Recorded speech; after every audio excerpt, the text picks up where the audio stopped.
So today we're going to be discussing some stuff from the Zen tradition. And before I get into it, I just want to say one thing about the term enlightenment. Don't get hung up on that as I tell the story. If you want to substitute something like spiritual awakening or anything else like that, something that works for you, then the rest of the story will work for you. So don't get hung up on this being a Buddhist story. This is a story that applies to everyone, regardless of your tradition.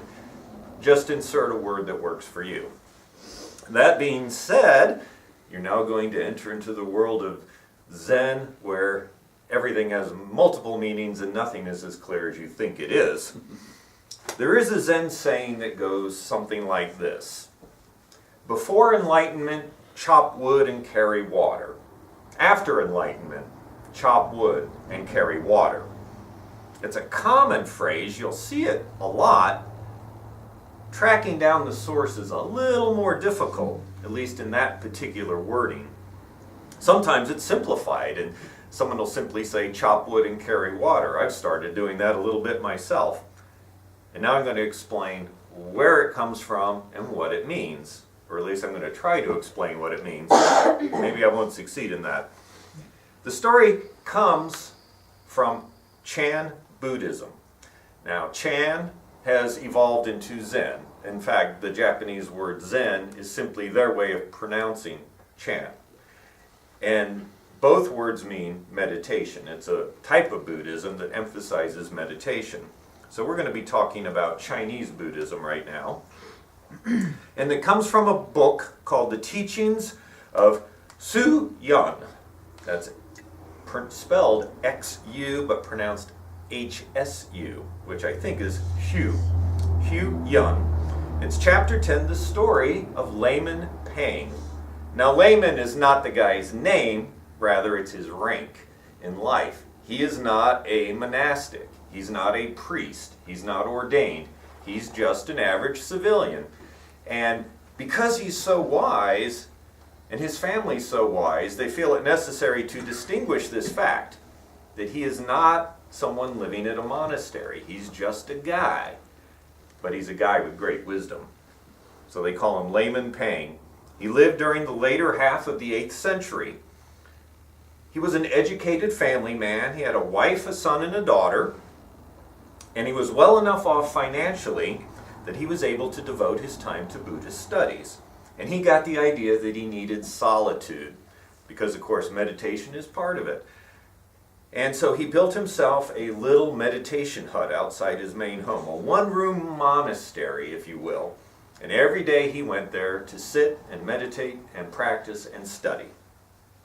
His wife, son, and daughter also studied the Dharma, and the Dharma in this context means the teachings of the Buddha. But they stayed in the family house, conducting their business, doing their chores, incorporating Buddhism into their daily lives. But Layman Pang would go out and study at great length. He studied the sutras, which are the Buddhist scriptures. And one day he found that he was simply in over his head. It stopped making any sense to him, and he hadn't learned to swim. So that day he stormed out of the monastery, and in frustration, he complained to his wife, difficult, difficult, difficult. Trying to grasp so many facts is like trying to store sesame seeds in the leaves of a treetop. And his wife, having zero compassion for the poor man, says, easy, easy, easy. You've been studying words, but I study the grass and find the Buddha self reflected in every drop of dew. Now Layman Pang's daughter, Ling Zhao, was listening to the verbal splashing. So she went swimming by and said, two old people foolishly chattering. Wait a minute, shouted Layman Pang. If you're so smart, tell us your method. Ling Zhao returned to her parents and said gently, it's not difficult, it's easy. When I'm hungry, I eat. When I'm tired, I sleep. Ling Zhao had mastered natural Chan. Layman Pang learned a lot that day. He understood so much that he put away his books, locked his little monastery hut, and decided to visit different Chan masters to test his understanding.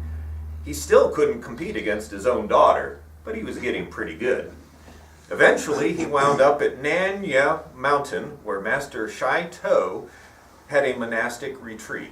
Layman Peng went directly to the master and asked, "Where can I find a man who's unattached to material things?" And at this point, I almost picture Yoda talking to Luke Skywalker. "Where can I find someone not attached to natural things, to material things?" And the master slowly raised his hand, and he closed Layman Peng's mouth. With this one gesture, Peng's Chan really deepened. He stayed at the monastery for many months. All the monks watched him, and they were quite curious about natural Chan, the perfect equanimity that he exhibited. Even the master was moved to ask him what his secret was. "Everyone marvels at your methods. Tell me, do you have any special powers?" Layman Peng just smiled and said, "No special powers. My day is filled with humble activities, and I just keep in my mind in harmony with my tasks. I accept what comes to me without aversion, without desire. When encountering other people, I maintain an uncritical attitude, never admiring, never condemning. To me, red is red. It's not crimson or scarlet. So what marvelous method do I use? Well, when I chop wood, I chop wood. And when I carry water, I carry water." The master was understandably impressed by this response. He wanted Peng to join his Sangha, which is his group. "A fellow like you should not remain a layman," said Shai Tao. "Why don't you shave your head and become a monk?" This proposition signaled the end of Peng's sojourn with Shai Tao. Clearly, he could learn no more from his master. Peng responded with a simple remark, "I'll do what I do." And then he left. That's what he did. Now, Layman Peng has many more adventures. If you enjoyed this story, you can find the entire collection free online to read. I'm not going to share all his stories. In fact, I won't share any more, but I will tell you this. He never gets the best of his daughter. So from this story, you see that there was the phrase about chopping wood. When I chop wood, I chop wood. When I carry water, I carry water. Not quite the same as before enlightenment, chop wood, but obviously derived from the same source. From this story, we get this emphasis, this notion that there's something about daily activities, chopping wood and carrying water. Of course, these were vital activities because this is how you made your food. The wood for your fire, the water to boil. So we're talking about the basic human needs here. Chopping wood, carrying water is the sustainment of life. And of course you have the elaborate version, which isn't in this story. Before enlightenment, chop wood and carry water. After enlightenment, chop wood and carry water. Now if you Google this like I did and you start searching everyone who's talking about this phrase, most of them sort of come to this conclusion. Even if you are enlightened, and whatever that means is up for much debate, even in the Buddhist world, by the way, enlightenment doesn't entitle you to be lazy. You still have to eat. You still have to work. And so you are not above physical labor. You're nothing special. And these interpretations find resonance in our country. We have the history of the Puritan work ethic. We expect our people to work or they don't eat. But that idea, that interpretation is a surface interpretation, and I maintain that it goes deeper than that. With Zen stories, it's very dangerous to stop at a surface meaning. There's usually multiple layers. So we're going to continue on. Consider Layman Peng, for instance. His message was not about what happens before or after enlightenment. He's not really even talking about enlightenment. But remember what it was that set him off on his journey to find great teachers. His daughter said, It's not difficult, it's easy. When I'm hungry, I eat. When I'm tired, I sleep. Now, from this, we have Layman Pang becoming this guy who has this just amazing equanimity. In other words, he is good with whatever's going on. He doesn't get stressed out. Bad things can happen to him, and he just handles it quietly, soothingly, if you will. And the monks and even the master were incredibly impressed and thought he had some secret to achieving this. But the secret, such as it was, and it wasn't a special power, it was the ability to do each thing with focus and attention. When I chop wood, I chop wood. I'm not off somewhere else. I'm not wishing for this to be over. I'm not dreading the work that has to be done. I'm not getting through it as fast as possible so I can move on to something better. I'm not dreaming about something else. I'm in the reality of here and now. This is truly the essence of Zen, which brings us to the more elaborate version of this phrase. Before enlightenment, chop wood and carry water. After enlightenment, chop wood and carry water. Now, if you look at this as a phrase that talks about something happening chronologically, like your life, enlightenment, your life, I think you're missing the point. It's not telling us what to do separate from enlightenment. It is describing enlightenment. Chop wood and carry water. Continue to do the things that need to be done. Commute to work and do your job. Prepare food. Bathe the kids. Do the laundry. Cut the grass. Be mindful in all things. Don't slack. Don't do a lousy job. Don't rush through it to get to something fun. Understand what each moment really is and overcome the delusions that you carry about yourself, your relationship to everything else. And while I can say these words and you understand the words that are coming out of my mouth, you do spend a lifetime understanding these things. There is nothing quick and easy about Zen. And there are some charlatans out there who will advertise, come to my retreat for a weekend and you'll achieve enlightenment. Meh, right. You're just throwing your money away. Zen is a practice. We use the word practice deliberately. You practice it every day. It is a lifestyle that helps you. It is not something quick and easy. Mindfulness is taught in many different religions, by the way, so we're not, again, just focused on Zen. Medical communities use it to help people overcome pain. Humanistic groups use it. Many different religions use meditation. And there's even a history of Catholic priests who become Zen masters and see no contradiction in the two. Seeing through the nonsense stories that we tell ourselves is all part of that awakening or enlightenment. All the false ideas that we chase after or cause us fear, we can overcome. Anyone can do this. In fact, the most profound teaching of Zen Buddhism is that you're all Buddhas right now. You just need to wake up. It's nothing special. You just need to wake up. You need to want to wake up. I encountered another aspect of mindfulness in relationship to something we have been reading on Wednesday nights in our Zen group. We're going through the book Awakening the Buddha Within by Lama Surya Das, and the author often references something called Tibetan Buddhist mind training, known as Lojong. And these are practices that are designed to help you overcome your egotistical and selfish attitudes and cultivate compassion in your life. And what they are is 59 slogans that you can think on. There's nothing mystical about it. It's just sort of like the Proverbs in the Bible. Things to help you live better. Things to help you see through the delusions that you carry. And we read a couple of them, actually 3, and people said, those are pretty meaningful. It had a strong impact on several people. So I thought I'd share those because it ties into this idea of chop wood, carry water.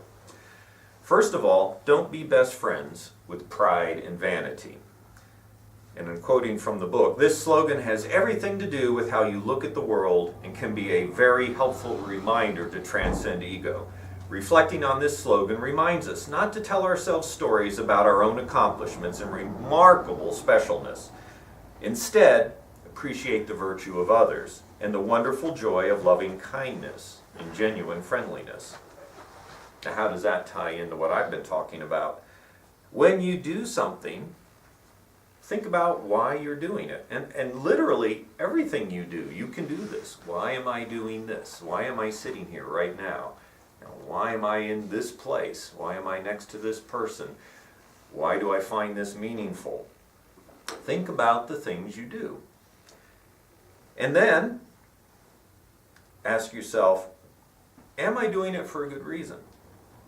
Are you doing it to make yourself look good or to boost your status? That would be being friends with pride and vanity.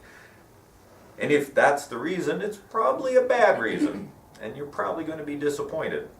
The true measure of your character is what you do when no one is looking, or if your motivation to do something is not for your own personal gain. Don't be friends with pride and vanity. The next two were together in the book. Abandon all hope for rewards and don't expect applause. These, again quoting, these two slogans address a certain unpleasant reality. A friend of mine says that her grandmother always told her, always do the right thing, but don't expect anyone to notice or thank you for it. In short, if you expect people to pat you on the back for walking a spiritual path, in all probability you will be disappointed. People don't really care what you're doing, or at least if you operate in that way, it probably helps. Regardless of what other people are going to think about your traveling this path, it is in your own higher self-interest to do so, with or without accolades. So whatever you do, if you do it for rewards or acclaim, you set yourself up for disappointment by having these expectations. You have almost already made sure that you are going to lose the game because you set up expectations, a definition of victory that's counterproductive. First of all, you shouldn't be doing things for your own pride or your own vanity. And secondly, you can't control how other people act. That's a healthy way to look at life. You cannot control other people's reactions. You do something great for somebody else and they don't show the appropriate level of thankfulness, there's nothing you can do about that. You can control how you react to it. Do you get your nose bent out of shape because they didn't thank you enough? Or did you simply do it because it was the right thing to do? Let's go back to Layman Pang. The monks and even the master were super impressed by his demeanor. Did he have a special power? They wanted that special power. He was so cool. We want to be like you, Layman Pang. But he didn't have a special power. All he said was, my day is filled with humble activities and I keep my mind in harmony with my tasks.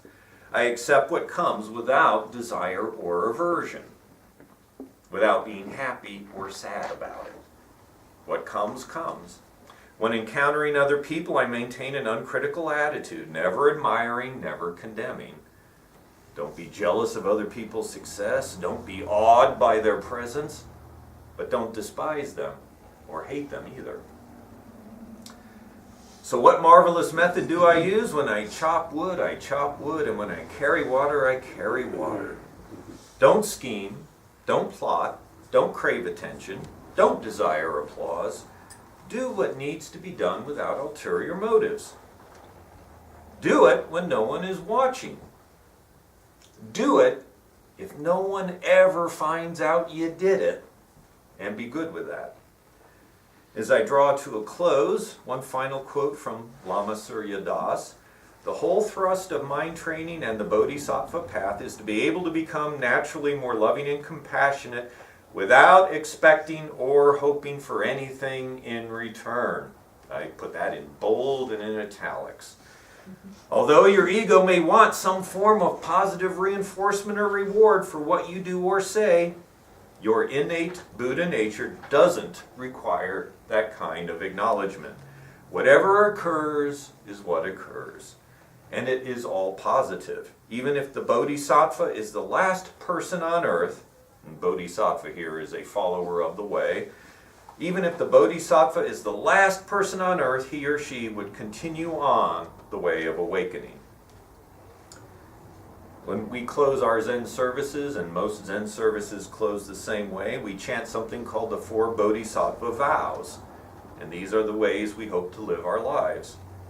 And it goes like this. Beings are numberless. I vow to free them. Delusions are inexhaustible. I vow to end them. Dharma gates are boundless. I vow to enter them. The Buddha way is unsurpassable. I vow to realize it.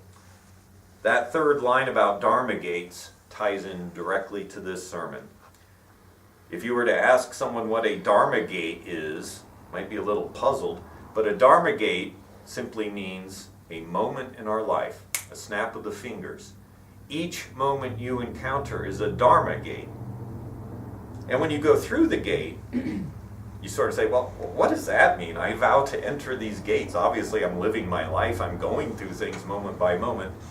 Entering the gate means being mindful as you go through each moment. Be aware. Fight against delusion. Be truly focused in on each thing that's happening, why you're doing it, how you can help, how you cannot cause suffering. When we chop wood, we chop wood. And when we carry water, we carry water. May we all enter each Dharma gate mindfully, and may this in turn be helpful to each of you, regardless of the path that you're on. And thank you so much for coming out here today.